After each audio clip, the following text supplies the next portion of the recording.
বক্সটা কত বড় দেখো, কত বড় পার্সেল আসলে ফ্লিপকার্ট থেকে। চলো কি নিয়েছি তোমাদের আনবক্সিং করে দেখাচ্ছি, কতটা বড় আর কতটা ভারী। দেখো প্রথমেই দেখো এইগুলো কি বেরোলো, এগুলো কেন দিয়েছি জানি না, হয়তো কাচের মধ্যে আছে তাই ভেঙে যাতে না যায় জন্য।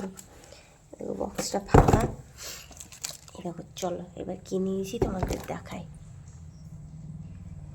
সিক্রেটের 4টে আছে দেখো, পিঙ্ক কালারের বক্সটা তো খুব সুন্দর গো।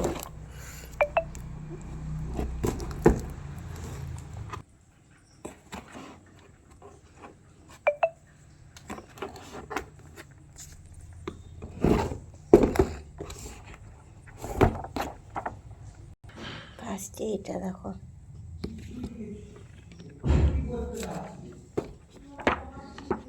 কেমন হয়েছে কমেন্ট করে জানাবে।